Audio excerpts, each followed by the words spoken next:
Virtualization represents the most significant advance in communications since the move from circuit switch voice to packet switch data in the 90s, and 2016 will definitely be remembered as a pivotal year in its development.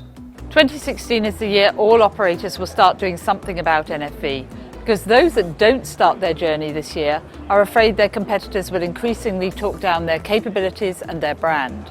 For many service providers, NFV is already proving to be the most challenging migration they've ever undertaken, and that's why Light Reading and Heavy Reading have partnered with Nokia to create this three-part series. In this episode, we're looking at the business case for NFV.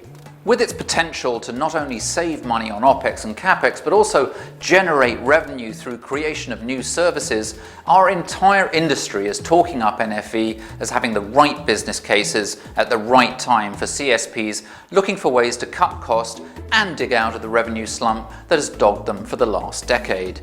But the devil is definitely in the details. The difficulty is that you need to articulate a business strategy. And you think that we'd all be very good at that. And I think that we're not as good at it as we think we are. I think the biggest challenge they have is figuring out the business model and getting a business case that actually works to go into production. Because most of these start at small scale. You know, they're not going to take their largest scale services and drop it into this environment immediately. So when you're starting at small scale, every aspect matters. You know, you change the performance a little bit so that you need another rack of servers and suddenly the business case doesn't work. Or if your resiliency models require you to duplicate everything, the business case doesn't work. So my advice for them would be to really look at holistically, what do you need the VNF to do? What are all the different performance, scale, reliability characteristics that have to be built in so you can connect the dots on the business case and take it from a really cool test environment in the lab where you're trying some things into a production environment where you've got a business case that works. This doesn't mean that some service providers haven't already used NFV to score some pretty spectacular cost savings. Since revenues are going down, cost is an immense factor we are being driven. So at the end, when we have done this, our cost base is like half of the one which we have at the moment. We've reduced the amount of hardware we have in the network, we've reduced the amount of boxes. We've made those decisions on your provisioning decisions as close to when a customer purchases as you can. And that's always been a driver, efficiency, efficiency, efficiency. So what about the alternative business case for NFV, using it to generate new revenues from new services? Well, it turns out there's some low-hanging fruit here for service providers that move it into production this year. We're seeing most interest initially in deploying virtualized network functions that support new revenue-generating services. Take virtual CPE, for example. Operators have been hampered in their ability to generate new revenues, retain customers, raise the bar for competitors, and exploit innovation in the value-added network services sector due to the cost and constraints of physical appliances.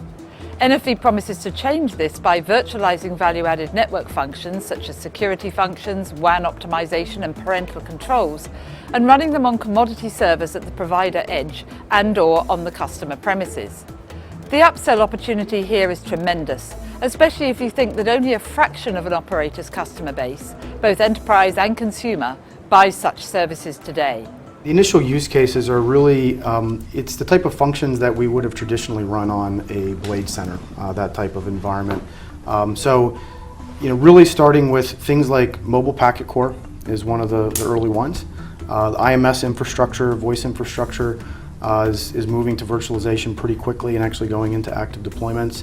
And as is the case with the cost savings, there have already been some standout successes from service provider leaders like AT&T. You look at network on demand, which is a virtualization capability. It's the fastest adopted service we've had. We're up over 450 enterprise customers that have already deployed. So we're moving very quickly, and I think the customers are not at all hesitant. They view it entirely as advantageous. Early NFV deployments are already showing some encouraging results, especially around customer experience, for example, the ability to try and test new services really quickly. The business case does exist, but the complexity of many parts will dictate the pace and scope of the adoption. It may take longer to see the full extent of NFV's impact on revenue and operational savings, as operators are keeping their commercial successes close to their chests at the moment. It's still very early days for NFV though, and a large number of challenges still need to be resolved. Operators need to plan carefully for the waves NFV will create in their organizations and look out for best practices they can follow. You get the initial infrastructure in place, and then we can start talking about, okay, how do we reuse that infrastructure for more applications, rolling out new services? And I think that's the challenge. That's the challenge of the industry. What's the anchor tenant that drives the infrastructure investment? Then we can take advantage of the fact that it's there for the next application, the next application.